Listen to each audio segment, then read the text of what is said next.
well, the federal government instituted CERB, which many say helped people get through this pandemic as unemployment rose and people had to stay home. There's also been some backlash, some saying this policy led to a lack of workers opting to go back to work because they could stay home and collect. Let's get to Dr. McKenzie. What have you seen emerge as some economic issues from COVID? Well, I think that Canada actually is in the middle of the G7 countries when it comes to economic recovery and employment. And most sectors are now back to or have actually surpassed pre-pandemic employment levels. But unfortunately, the gap between rich and poor has increased during the pandemic. Long-term unemployment, is up 22%, and low-paid people are the most likely not to have gone back to their jobs, especially racialized and indigenous populations. And so their employment remains low. So I think when we're looking at the recovery, we have to look at focusing on those populations, because those were the populations, low paid, racialized, indigenous, that were hardest hit by COVID. They're the people who are the essential workers.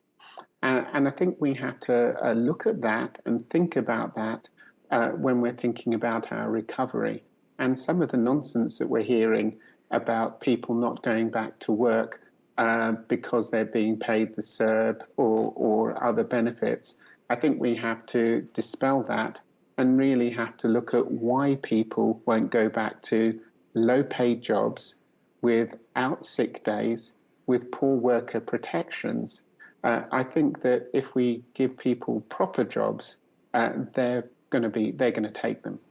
And I think that's one thing you're talking about, those proper protections, which was really key when we've gone opening businesses, closing businesses. People want to feel protected when they do actually go back to work. So is that something that you see people really pushing for when they do head back to work? I think it's reasonable to think about a new normal and to say, well, the old normal where we had not proper protections at work, where people weren't paid properly, is what made us vulnerable in part to COVID-19 in the first place. So I think when we're looking at the recovery, we have to learn the lessons from COVID and start thinking about properly protecting people, making sure that they have the basics like sick days and a wage that they can actually live on. All right, well, small businesses have been hit hard, and so too have many women, as many of the hard-hit sectors were service industries. So, Dr. Hardcastle, a national daycare program has been a big promise from the Liberals. So what kind of policies do you think are going to be really effective moving forward for the economy? Well, I think that the pandemic has hit women hard in two ways. Of course, it's hit them in terms of losing jobs, which some have called the she-cession, the service industry jobs. But then it's also hit them hard in terms of some of those frontline jobs. I'm thinking mainly of long-term care as the quintessential example. It's hit them hard in terms of infection rates and safety and poor working conditions. And so I think that, of course, we need to address those working conditions, particularly in long-term care, where we have many women, many of whom are racialized women. In terms of the daycare issue, I think that's going to be crucial to getting women back to work. I'm concerned about a daycare program that would be something like a tax rebate as opposed to one that's focused on creating daycare spaces, because that's one of the problems that we have, is that when you make it more affordable, you need to create those spaces as well for those kids to go to.